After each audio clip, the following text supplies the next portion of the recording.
Here are the exercises for Chapter 5. Firstly, we'll write a simple script that asks the user for their age, and then we'll compare that age to a variable called retirement age, which should already be set somewhere in the shell script.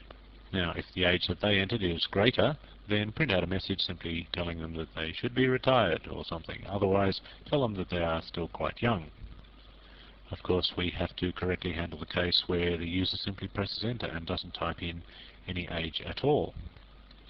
Secondly, write another script that reads the name of a directory from the keyboard and then checks to see if the name that they entered is indeed a directory. Also, apart from just being a directory, it has to be writable. See if you can do this test on just one line. And if it is writable and it is a directory, then the script should actually create a file in that directory called hello. It doesn't really matter what you put in the file, just so long as there is a file there called hello. And of course, again, we should make sure that we handle a case where the user simply presses enter without entering a directory name. And of course, we're going to modify the course project. I bet you can guess what we're going to put in here. Yep, we're going to present the user with a menu of choices. That was the actual original goal of doing this chapter. And we want the choices to be as follows. 4 choices: create a record, view records, search for records, and delete records that match a given pattern. Currently, of course, you'll only be able to implement the first 2 choices. That's okay, we'll just leave the other 2 blank for the moment. We'll fill them in later on in the course. Now, we're going to use a case statement to do this, to determine actually what choice they made.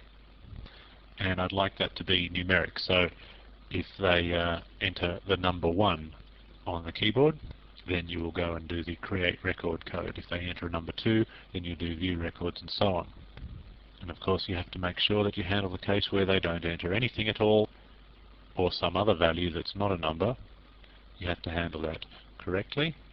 As I said, with choices 3 and 4, you don't have to implement those at the moment. It might be nice if you simply output a message saying that those options are not yet implemented or something like that. And also, of course, remember now that it is actually possible to view the file before anything has been written to it. In other words, what might happen might be the user might start the program, and before they bother to create a record, the very first time they run the program, they might decide to view the records, and there obviously wouldn't be any records at that point, so you have to be able to handle that without displaying any error messages on the screen. I'll leave you to decide how you might do that. Anyway, good luck, and of course, as usual, I will be providing written solutions to all of those exercises and to the course project.